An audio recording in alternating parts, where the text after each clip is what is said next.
Funding for This Is Nashville comes from you, our listeners, and Alliance Bernstein. Since 2019, employees have impacted our community by giving more than 5,000 hours of volunteerism in Middle Tennessee. AllianceBernstein.com. Alliance Bernstein is not affiliated with National Public Radio. I'm Khalil Colonna, and this is Nashville. When I lived in Los Angeles in the late 90s, a Nigerian friend of mine invited me to a celebration he was hosting. He prepared a delicious meal, pounded yam, jollof rice, pepper stew. It was amazing. As I was getting down on my second plate, I noticed that there was only one meat dish, some oxtail stew. My friend told me that meat is rarely eaten in his village because it's hard to come by and because it's just better for you not to eat much meat in the first place. So I thought I would try it out, go vegetarian for a little while, and see how I felt. I have to say it felt fantastic, for 3 weeks at least, until I had a fat burger. But that experience showed me that the benefits of vegetarianism are great, and it also helped me understand why people choose it. Later this hour, we'll meet folks who eat vegetarian for bodily and spiritual health. But first, it's time for At Us. Each week, we take time to read the comments so you don't have to. Yes, I am encouraging you to literally at us on Twitter at This Is Nashville, on Instagram at This Is Nashville _WPLN, and at WPLN News on Facebook. Joining me now with a look back at the past week is our digital lead, Anna Gallegos-Cannon. Hey, Anna, happy belated birthday, by the way. Oh, thank you. It's always glad to be back in studio. This is awesome. Okay, so we're going to get right to it. I understand you've got a correction to make to start off this Thursday afternoon. Is that right? Yes, and I'll totally admit that this was entirely my bad. Okay. So earlier in the month, Katie Reardon joined us from our sister station, WKNO, to explain the push to change and modernize Tennessee's HIV criminalization laws. So after her interview, I wrote up a web post, and in it, I wrote that a bill designed to change parts of those laws passed in the state Senate along party lines recently. I got an email from a listener named Jim, who is actually one of the lobbyists who represented Nashville Cares in the last legislative session. And he pointed out that I was wrong. And I just want to clarify that the bill did have support from both parties, but it didn't pass in the House. In the email, Jim wrote saying that, quote, "This was an issue that both parties saw value in addressing, so it's not a partisan issue." And you know what? I just wanted to clear that up on the air, especially considering how divided politics are right now. Exactly. I mean, look, we can take bipartisan efforts whenever we get them because they are few and far between. Yep. Okay, on the topic of politics, on Tuesday, during our episode on peer support for people navigating mental health care and recovery, we got an interesting question. Jay Knight tweeted at This Is Nashville and asked, "Is funding peer support the burden of the taxpayer?" Anna, do you have an answer for Jay? Yeah, so I really wanted to look into this. And, you know, I wouldn't necessarily use the word burden, but yes, peer support is definitely something that our tax dollars support. Tennessee has a peer support specialist certification that's managed by the state's Department of Mental Health and Substance Abuse Disorders. That department also helps nonprofits around the state with resources and funding for their peer support programs. We only touched on a few types of peer support in Tuesday's episode, but the state also hosts programs dedicated to families, young adults, and there's even a peer support hotline that they have set up. And there is a link there is a link on the episode post at thisisnashville.org for those who want to learn more about the various programs that's going on in the state. Nice. Okay. What else? Well, there is one more correction we have to make, kind of, sort of, but we sort of failed one of our listeners. Oh, no. What happened? So, you know, Monday's show was all about tomatoes. Yes, in honor of the Tomato Art Fest. Right. So during that show, one of our dedicated listeners named Matthew Bond tweeted at us and said, quote, "It's a good episode, but if you don't play Guy Clark, then you have failed." Okay. We can make up for that, I think. Of course. So obviously during that episode, we did not play Guy Clark on Monday. So I thought we go on out on Guy Clark's Homegrown Tomato song today. And you know what? This one's for you, Matthew. Nice. Ain't nothing in the world that I like better than bacon and lettuce and homegrown tomatoes. Up in the morning, out in the garden, get you ripe one, don't get a hard one. Plant them in the spring, eat them in the summer. All winter without them's a culinary bummer. I forget all about the sweating and digging every time I go out and pick me a big one. Homegrown tomatoes, homegrown tomatoes. What'd life be without homegrown tomatoes? Only two things that money can't buy, and that's true love and homegrown tomatoes.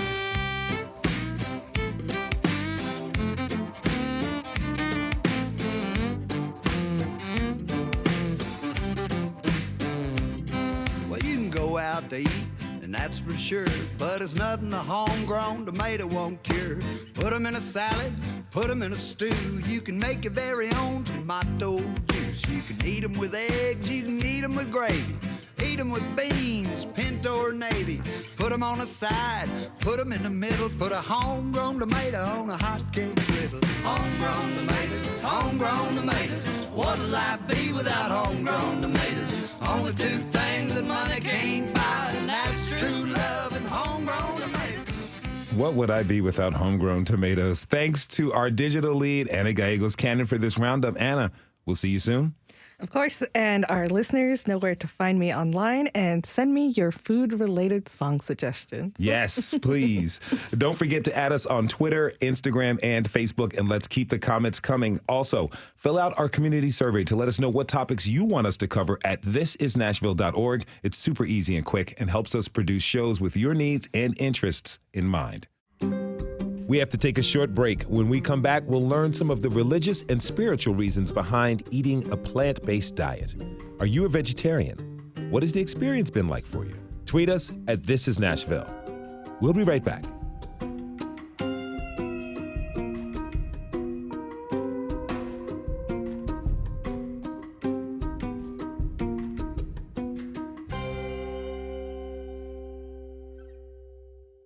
Funding for This Is Nashville comes from you, our listeners, and Music City Prep Clinic, Nashville-based provider for PrEP and offering comprehensive sexual health services in an environment designed to be safe, professional, and shame-free.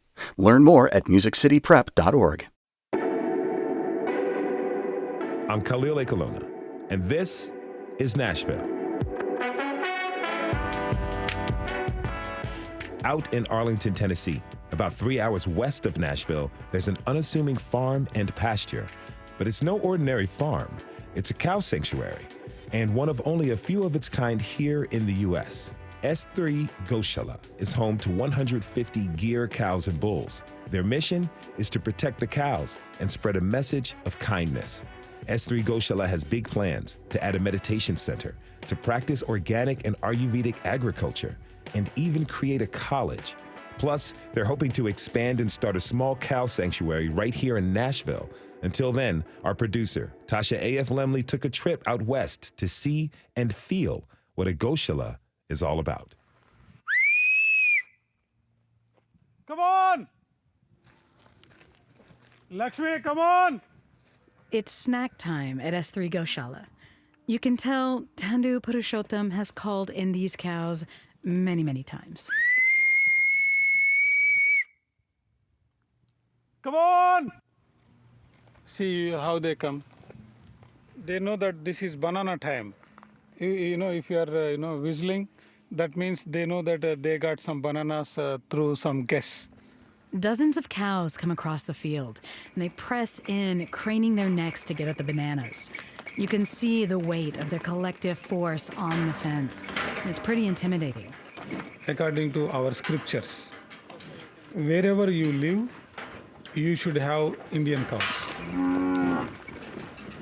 If you don't have Indian cows, that is the indication that you are living in hell. Goseva, or cow service, is primarily a Hindu practice. It includes feeding and caring for cows, and of course, abstaining from eating them. By doing only Goseva, it will add value to all other good things. So, if you really want to progress in spirituality, religion, as a human being, as a family member, as an employee, this is the first and foremost thing. Like, without food, we cannot survive. without Go Seva, we cannot progress. So this will give a peaceful success in the life. So visitors come out to the Goshala for Goseva, for meditation, and just to get away. Priya Anand, a yogi from Spring Hill near Nashville, she came out today for a visit. My understanding about the significance of cows in our tradition is that they've always been a symbol of mother. So just like mother gives everything to her children, our ancestors used to rely on cows. For cows' milk, they made ghee, they made butter, yogurt. The cow would plow their fields. They used the manure for fuel. So it only made sense that they had this relationship with cows. And I think that's something we're missing in our lives today. We don't have a relationship with nature. Nature gives us so much, and we don't have this relationship of gratitude. And our ancestors had that. They knew it. So we, as modern people, we look at it as kind of superstition, like we don't understand. Like, why are they putting flowers on a cow? Why in Delhi they used to let cows walk around? But when you think about how much they were getting from cows, it makes so much sense. These baby cows share their mothers with us because their mothers give milk to them and they give milk to us too, and that makes us family. So we forget that, like other creatures are our brothers and sisters too. Priya says she was raised to see milk as pure and holy. And the way cows are often treated makes her really sad. But that this place, getting to visit and even say thank you to cows, is a healing experience. I don't know why I'm getting so emotional. It just made me feel more connected to my own mother, to the Divine Mother, who is to Mother Earth. Lately, I've just been feeling very disconnected. So getting to hug the little mother cows was really special.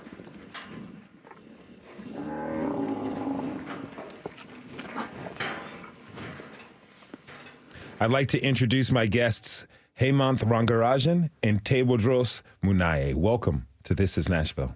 Thank you. Thank you. So I really appreciate you guys being here. Now, Hemant, how have you been to Gaushala? Yes, I've been to a Gaushala here in Nashville.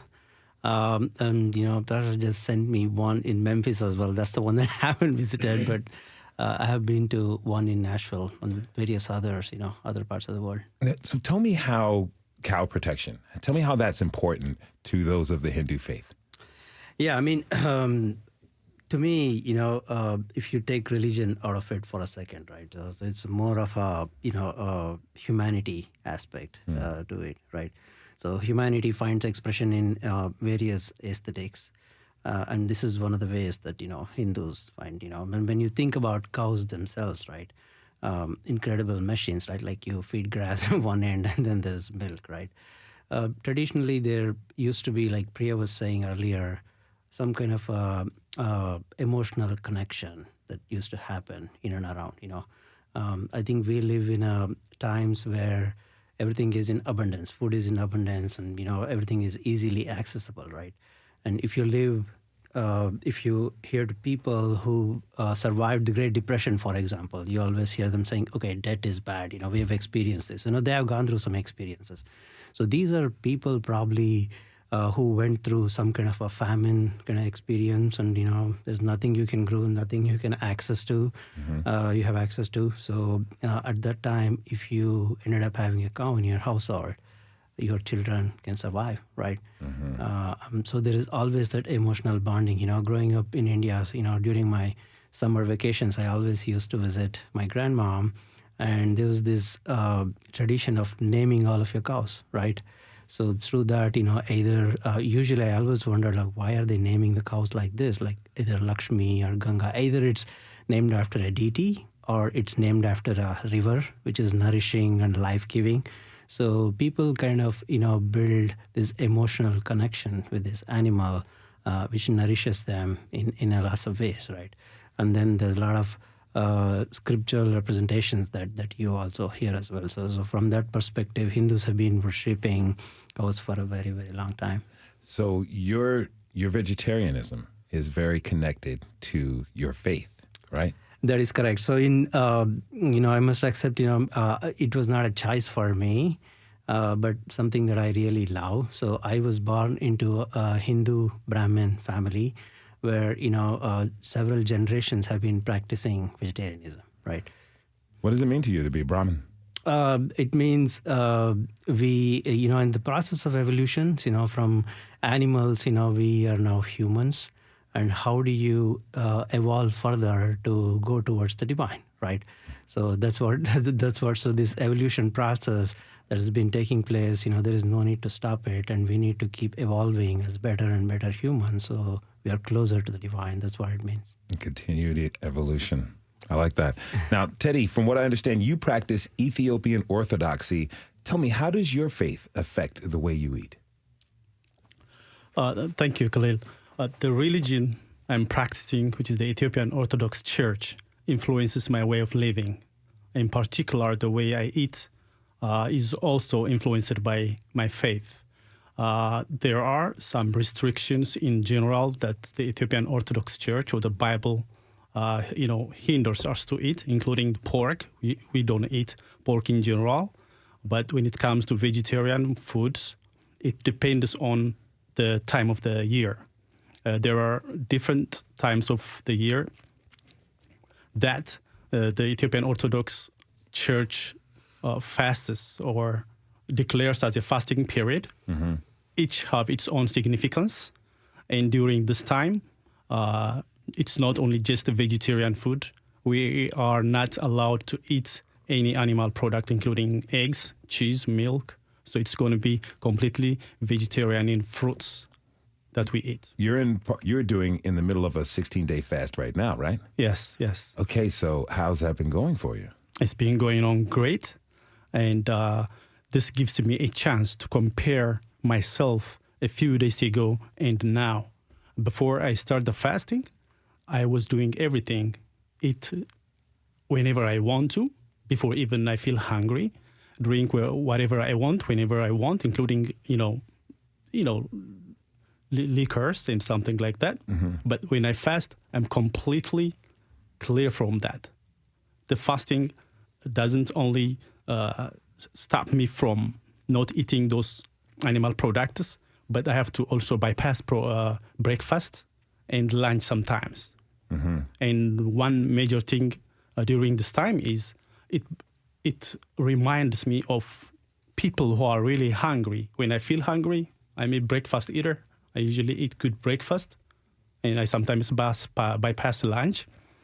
But when the time around 1 o'clock, 2 o'clock arrives, I really start to feel hungry. At this time, it reminds me of the people out there, billions of people who are deprived of a single drop of milk and, a slice of bread. So the fasting always not only helps me gain my spiritual benefit, but also it reminds me of other people out there who don't have anything to eat. And it gives you gratitude as you recognize and pay attention to other people's suffering. Yes, it does. From what you're both explaining, it feels to me like there are more than just the physical benefits to your diets, that there's a deep spiritual growth that occurs as well. Hemant, tell me a little bit more about how, when you, with your diet, how it really enhances your spirituality. Yeah, so, we all have heard this saying, like, you are what you eat. Yeah. So people always believe that, okay, there is a physical connotation to it. So you're eating food, it's getting digested. But there is also this belief from a religion point of view, and also from experiences from various other people who lived, that, it influences your mind, right? And with spirituality, there is a strong connection to your mind. You're trying to discipline your mind, and you are trying to get rid of some of the tendencies that you do not want yourself, be it an animal tendency or some other kind of tendencies, right? So you have to create an environment that is conducive to condition your mind, and vegetarian food is supposed to be the one that really helps you. Mm-hmm. Teddy, how does what Hemant is sharing, how does that resonate with you? It's completely, it's fascinating that we live very far apart from one another, but when it comes to the things that the Indians or my Indian friend does and what I do always spiritually brings us together as one. Most Americans have a pretty heavily meat-based diet. It's a part of the culture here. I wonder what type of conversations you both are having with your colleagues and friends. Like, Teddy, what do you say to people when they ask about your diet? They always, with my American friends, especially one particular one, there was a time that I was fasting the same fasting period. He was my manager. And this is particularly dedicated to Saint Mary, the Virgin Mary Virgin Mary, Mother of Jesus. That's dedicated for her. And it's got its own story, but I'm not going to dip into that. So Mark, my manager, then he saw me fasting. At the time, I was just fasting just because my religious practice says so.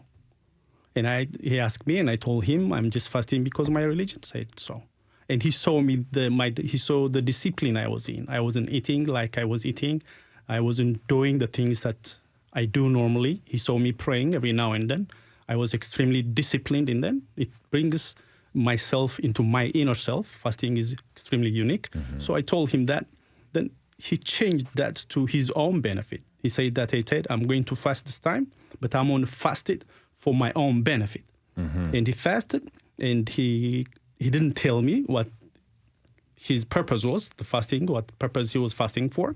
But eventually, he got what he wanted. I think he wanted to be promoted to the territory manager.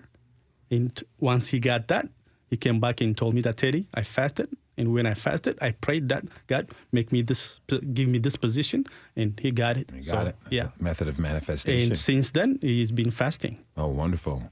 Hemant, what have your friends? We have conversations with American friends. Right. Sometimes a serious conversation to sometimes a comical one, and sometimes some of the quotes. Like I can recollect one from George Bernard Shaw. Like, I do not want to make my stomach a graveyard of dead animals. Sometimes I get asked a lot of other questions like, okay, you're just vegetarian. Where do you get your protein from, right? So also there's this sense of misconception that, if you're on a vegetarian diet, you do not get enough nutrients and, you're going to go into some kind of a deficiency, and then there's, all kinds of other things that is going to happen to you. So the point is some lack of education, right? So end of the day, it's a choice one makes, be it because of your religion, be it because of your health, or because of your spiritual journey that you want to undertake. But there's a lot to discover. Mm-hmm. If you're just tuning in, this is Nashville, and I'm your host, Kaliole Colonna. We're talking this hour about the physical and spiritual benefits of vegetarianism and veganism. My next guest practices Orthodox Judaism and follows a kosher vegetarian diet as a part of her faith. Kara Suval, thanks for joining us. Happy to be here. Thank you. Did you grow up vegetarian? I did not. I became vegetarian when I was 14. What was the decision behind that? I think there are so many great reasons to be vegetarian, and it was a time in my life when a lot of them sort of came together. So environmental and ecological concerns about the welfare of animals, and a desire to have the way that I eat every day reflect my values. So I was actually on a Jewish summer trip where we were, talking about, saying grace or blessings before you eat and after you eat. And it really captured for me that idea that things that we do every day that are habits that are part of our day-to-day life, we can use those things to sort of elevate who we are as people and our relationship to God. So tell me, even though it was a choice for you, those foundations for it were in your faith as well, right? Yes, absolutely. What does the Torah teach us? What does the Torah teach about animal treatment and slaughter? There's a lot. So I can speak specifically about how we treat animals. There's also a lot of commandments about caring for the earth and caring for ourselves and making sure that we never dehumanize other people, which I think also feeds into what we were talking about a little bit as well. But the Jewish tradition, the Torah, the Jewish Bible, talks a lot about dietary constraints, so the rules of kashrut and being kosher. So there are different theories about why we have the various different rules, but there's this basic idea that we need to eat in a certain way because God is holy, and we are holy because we're God's creatures. So we need to sort of be intentional. We need to make ourselves holy. That's sort of the background motivation. Some of the rules of being kosher have to do with animal welfare. So both what you said, animal slaughter, so making sure when we are killing animals that it is done in a way that is causes the animals as little amount of pain as possible. There are related, these aren't rules of being kosher, but related rules about how we treat animals while they're alive, making sure that they have periods of rest, making sure that they have adequate food, and respecting them as well. There's also some sort of more metaphorical concerns in the rules of being kosher. So things like not cooking a kid in its mother's milk. Maybe there's a real practical reason for that, but to me it's more a metaphorical expression of understanding that if you are cooking a kid in its mother's milk, that's sort of the height of cruelty to use the life-sustaining force of milk to prepare an animal for your consumption. So just really highlighting, at least metaphorically, that there's a level of cruelty and harm in eating animals. And for me, that's part of what those kosher rules mean and what they signify. I see what you're saying. You know, in our modern culture, we pay a lot of attention now to trauma and anxiety, and animals can go through that and feel that as well. You know, Hemant, I'm interested, you know, what comes to your mind when you think about animal treatment? Like it was just discussed, like there's a trauma that animals go through, and like we're talking about cows earlier, right? So if you drive by a place where they are hosting all the cows, and these cows know that they're going to get slaughtered, right? If you hear them cry, these are emotional beings, right? So any emotional beings, when they know that, just like humans, right? You know, we know that somebody's going to hurt us, somebody's going to do something, you go through that kind of trauma, right? So all kinds of chemical reactions that take place in them, and, you know, right up to the time of the death, right? So, and human beings putting the meat inside them, so those do not go away, right? So from that perspective, you know, it's a very traumatic experience. You know, if you have ever driven through one of those places where they're hosting cows to be slaughtered. By the treatment of these animals, we're then ingesting their trauma, and it manifests through us. That is correct. You know, in my experience, people who eat a vegetarian or vegan diet, they tend not to overeat, which is something that is sometimes an issue for Americans. We waste a lot of food. Teddy, what can vegetarianism, what can it teach us about moderation and preservation? Khalil, in the United States, if I'm not mistaken about the statistics, I think we waste about $160 billion of food every year. That always reminds you, when you fast, you will always be in moderation. The purpose of the fasting is not just to give up something. It is to bring your inner self and your physical self to align together. To do that, you don't overindulge yourself in food. And when you do that, you come to your senses, you come to yourself, and you would be functioning. I would be functioning more perfectly than otherwise. When I fast, Hamid, I'm sorry if I missaid your name. He said some people say that you don't get nutrition when you are a vegetarian. But to be honest, I get more energy and I feel more healthier when I fast. When I'm away from those foods that we call meat and other poultry products, and I am during the fasting, I'm more healthier. I wake up early.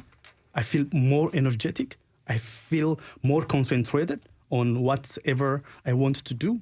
So I would like to say to your listeners out there, try it. Try to fast.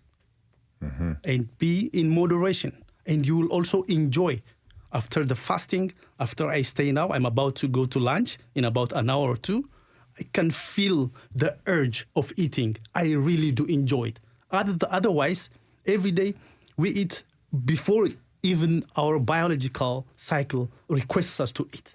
There is a vending machine in our workplace. There is lots of food in the fridge. Outside, when you get the gas station, we get candy or drink without even we need it. Before we even need it. So there is no way we can enjoy if we eat that way. But when you fast and you're in moderation, you will really appreciate the value of food. I got to tell you, he is motivating me big time right now. Hemant, what do you want people to know who may be considering a plant-based diet? What do you want them to know?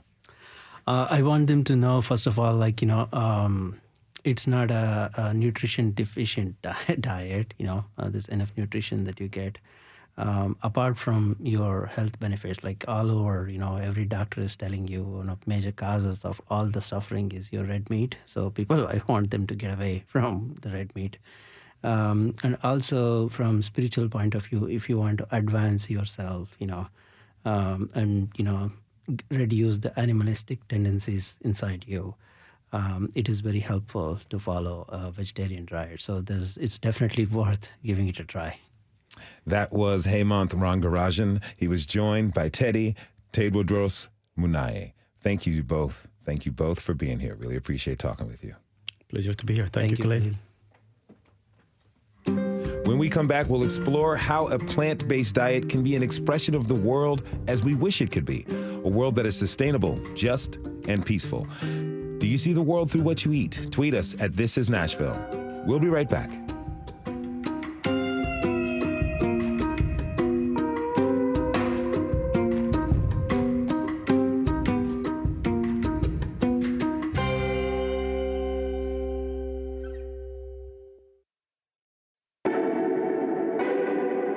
I'm Khalil Ekalona, and this is Nashville.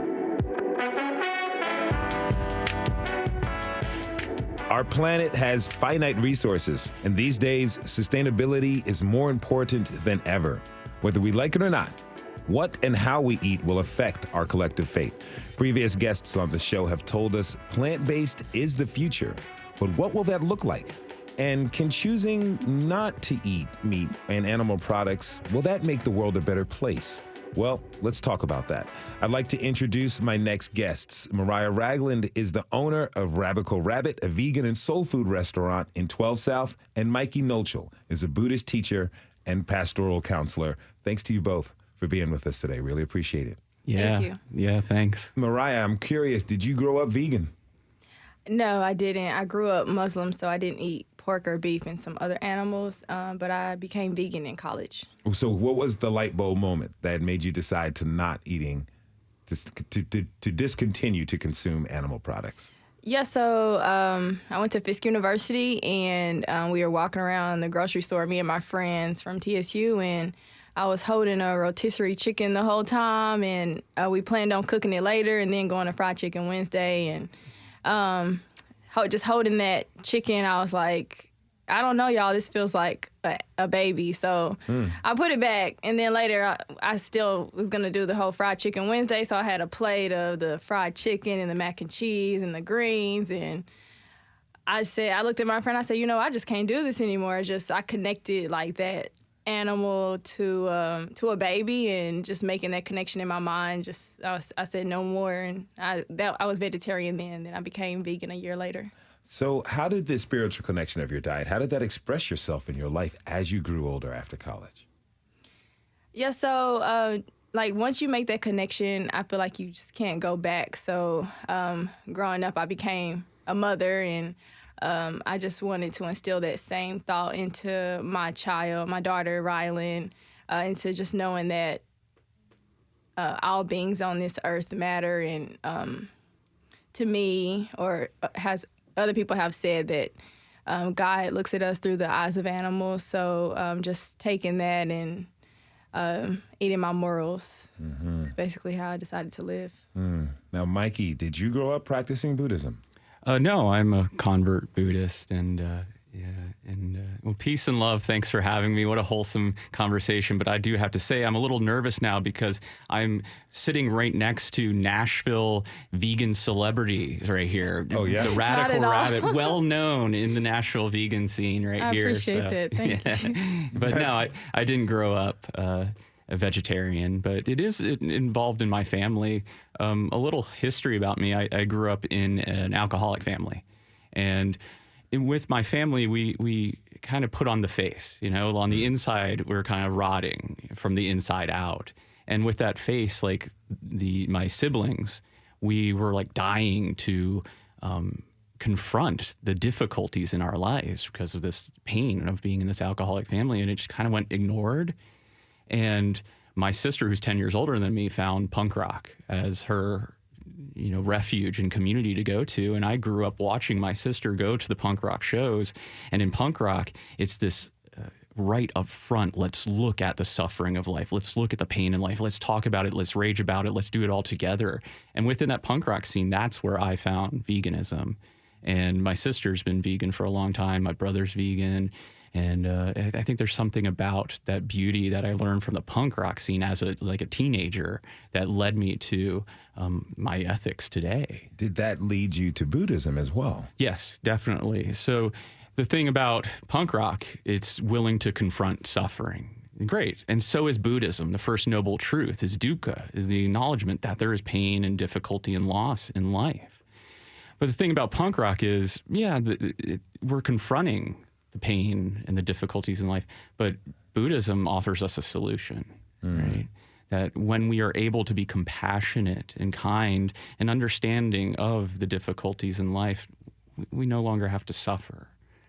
What does the Buddha have to say about eating meat? I'm curious. Yeah, it's a tricky topic because in the Buddhist path, what we are set out to do is free ourselves from suffering, free ourselves from the cycles of greed, hatred, and ignorance in our own minds, right? So it's a cultivation of our mind that we want to cultivate kindness and compassion and wisdom. And with the Buddhist path, we discover, and you may notice, the way you act may lead you into a great deal of suffering. If you act in harmful ways, your mind is going to be an internal hellscape. But if you act in pro-social and kind and caring ways, your mind's going to be a peaceful place.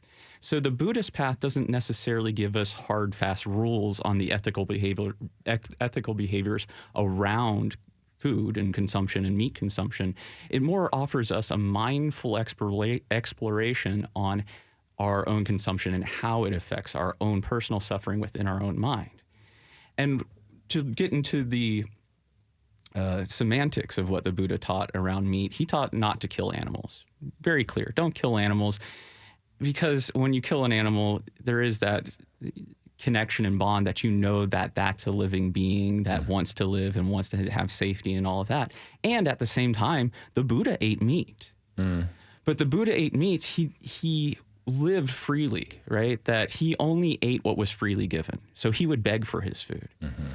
And in the rule book for the Buddhist monks and nuns, it was to not eat anything that was killed for you, right? If somebody's saying, hey, you haven't eaten, have some meat, and they would eat it. But at the same time, if they're having there's this cow here and we're going to kill this cow to feed you, they would say, no, let's not eat that. So it is kind of this exploration. In Buddhist practices, we try not to hold to fixed views. We have to have our views in life. But when we hold to that fixed view of fundamentalism, we find ourselves fighting with one another. I'm right, you're wrong, and then hatred arises in our minds. So, yeah. Kara Suval is still with us. She practices Orthodox Judaism and follows a vegetarian diet. Kara, when you talked with our producer, you said your dietary ethos is an expression of the world you want to live in. Tell me, what does that world look like? Absolutely. So just to go back briefly in time to the beginning of creation, the Torah, the Jewish Bible, says that at the beginning of creation, Adam and Eve, the first humans, were vegetarian, that they were created to care for the earth and the animals and told that they could eat a vegetarian diet. It was only after humanity sort of descended in terms of their morality and ethics after the flood, that is, according to the Torah, when God said, okay, fine, you can eat meat, but here are some rules, here are some constraints. And then there's a strain of Jewish thought that says in the Olam Haba, in the world to come, in the future world, which could be a messianic age, it could be a world we're working on, it means different things to different people. Everyone and everything will be vegetarian, the animals and the people.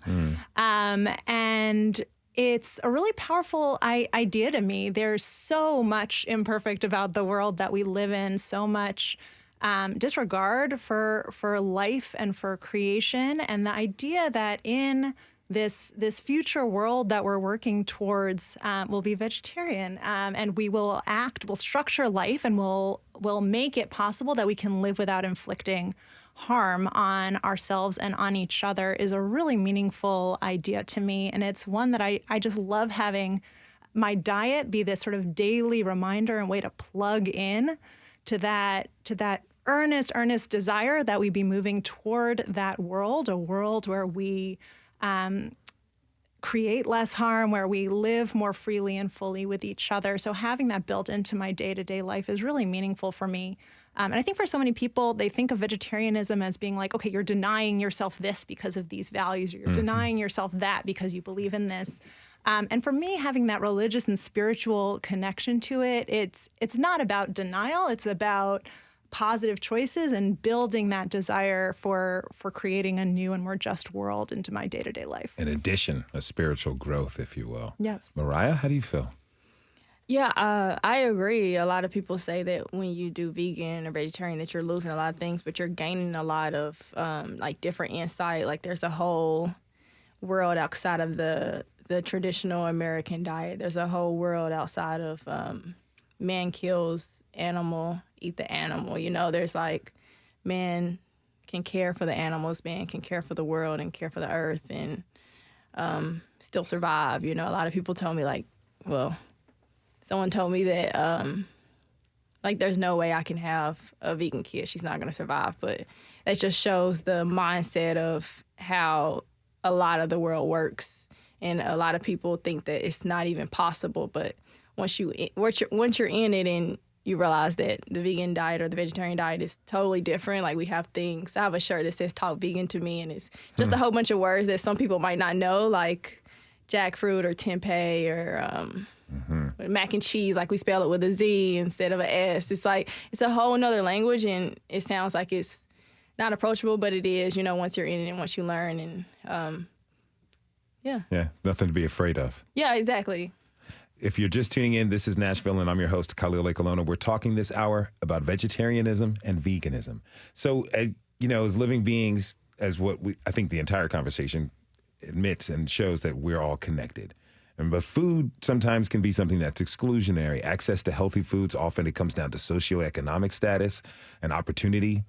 You know, so Mikey, tell me, no, actually, Mariah, you know, with your restaurant, with what you're doing, tell me, what are you doing to make the food that you're making, this vegan food, inclusive to everyone? Yeah, so just talking about how to make the food like more approachable. So I make food that I grew up on.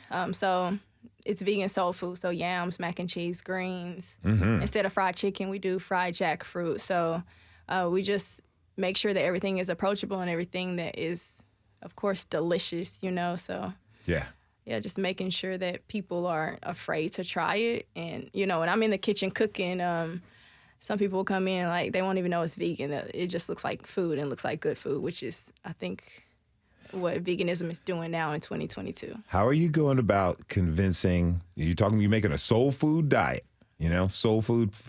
How are you convincing African Americans to get down with this? Yeah, so honestly, I don't do any convincing. So I'll give you an example.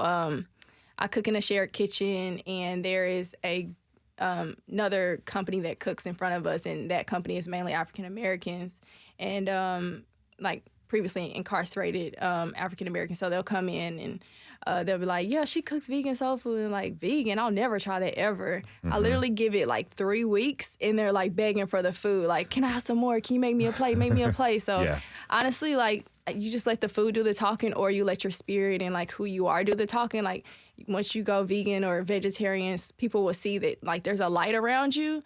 And then I feel like they just feel that. You know, my uncle, I sat in a cafe with him one time, and he was like, he's very passionate. He's vegetarian at the time. He's like, as soon as someone walked in, he was like, she's vegan. I can see it. I can see the light. Or vegetarian. I can see the light. And she ended up being vegetarian. So I feel like sometimes you can see that, not saying that we're like higher than mighty or, you know, God's walking around, but sometimes you can just feel like the difference in like you said, when you eat a different way, or you're eating something that wasn't harmed or something that wasn't killed, or like, you know, screaming before it died, you just kind of, you your spirit's different. Now, Mikey, you mentioned that in your practice of Buddhism that you want to get rid of stagnant and religious beliefs. So how do you think we can approach food in a much more inclusive way?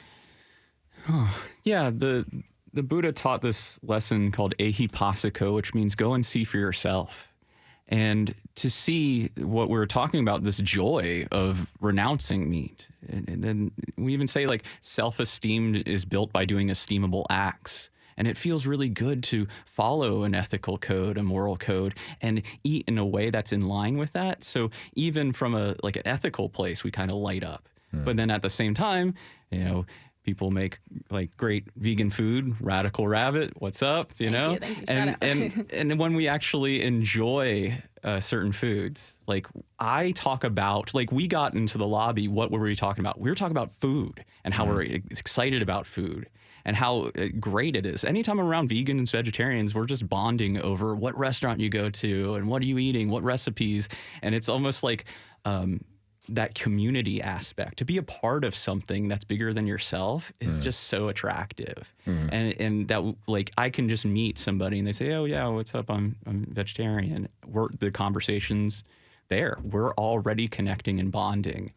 What about the stereotypes and tropes that sometimes come with veganism? We get the self-righteous and the angry vegan stereotypes. That's probably the most popular one. What are people misunderstanding about vegans? Yeah, it's tough. And I think that comes along with any set of belief system that we get self-righteous. And I think that when I say self-esteem is built by doing esteemable acts, sometimes we get too much self-esteem and we end up really self-identifying with this identity that I am correct. And if everybody else was like me, the world would be such a better place. So I must destroy and dismiss and get rid of the people that disagree with me. And that's just a fundamental flaw of where we're at in the United States today, that there's so much fighting between people, and they feel self-righteous because they self-identify so hard with their belief systems. And it's this illusion that we can destroy the other side and then everything will be all better. And in a Buddhist way of viewing things, it's like, it's not so much that we have different views. It's that we hate each other because of our different views. And to be real, yeah, I've been a self-righteous vegan. I've yelled at people. I've done the protests and I've tried to destroy the other side. What did that lead me? A lot of depression, to be honest. A lot of like isolation, that the world is different than me, and I'm not a participant of this meat-eating world. And what a terrible place to live. And so maybe we can live in a world that allows all views to be in a loving environment, right? Now, Kara, I wonder if this is about viewing the practice of eating as a spiritual matter rather than just a function of maintaining life. To go about eating as something that's sacred. That's kind of feels like the theme of the entire conversation this hour. How does that resonate with you? It very much resonates. And I think whether someone chooses to be vegetarian or vegan or not, building moments into your day-to-day life, your everyday, your habits, just sort of who you are in a day-to-day way that really make you feel elevated and connected to your values is really meaningful. I think, again, you can, if you're concerned about ecological issues, there are ways to do that aside from adopting a certain strict diet, though, again, I feel like I've hopefully expressed a lot of joy in choosing a vegetarian diet. But I think finding ways to elevate ourselves in our day-to-day is really meaningful. And for me, my diet, both keeping kosher and being vegetarian, is really meaningful because it's a way that I get to practice those values multiple times every day. Kind of like Teddy mentioned earlier, how excited he is to eat his next meal, how happy he is, how that brings a sense of calm and gratitude. But, last question, we've got a minute left. Mariah, how can Nashville kind of expand this philosophy of what we've been talking about? How can we expand the philosophy and understanding of vegetarianism and veganism beyond just restaurants offering more options for people? Yeah, definitely. I think just continuing to talk to people, like you were talking about stereotypes and the angry vegan. If you know that someone is vegan, don't be scared to talk to them, ask them more questions. Or if you're vegan, just like don't be scared to talk and connect with people that aren't, and just don't stay within that bubble, vegan or vegetarian bubble. Yeah. Just keep expanding and talking to people and connecting. Keep on opening ourselves up to each other experiences, being grateful for the meals that we do have. Exactly. I think is a key to all of this. Mm-hmm. Wow. This has been an absolutely amazing conversation. Food for thought and food for ourselves, because I'm getting hungry. I'm looking forward to lunch. My pleasure to have my guests on the show today. Mariah Ragland, owner of Radical Rabbit, vegan soul food business owner. She was joined by Kara Suval and Mikey Nolchel. Thank you all for being here with us. Really appreciate it. Yeah, thanks. Thank you. Thanks for having us. Thank you all for tuning in today. Special thanks to Bob Bernstein and Shushu. This is Nashville is a production of WPLN News and Nashville Public Radio. Listen back at thisisnashville.org or wherever you get your podcasts. Our producers are Steve Harouche, Rose Gilbert, and Tasha A.F. Lemley. Our digital lead is Anna Gallegos Cannon. Michaela Elias is our technical director. Our executive producer is Andrea Tudhope. Special shout out to Tasha, who's moving on to a new adventure this year, and this is her last episode with us for now as a producer. We want to thank her for her dedicated and amazing work, and we're going to miss you around here, Tasha. Thank you so much. The masterminds behind our theme music are Larange and Namir Blade. The conversation doesn't end here. Tweet us at This Is Nashville. Find us on Facebook and Instagram, and tell us what you want from our show by filling out our quick survey online. This is Nashville. I'm Khalil Ekolona. We'll see you tomorrow, everybody. And be good to each other.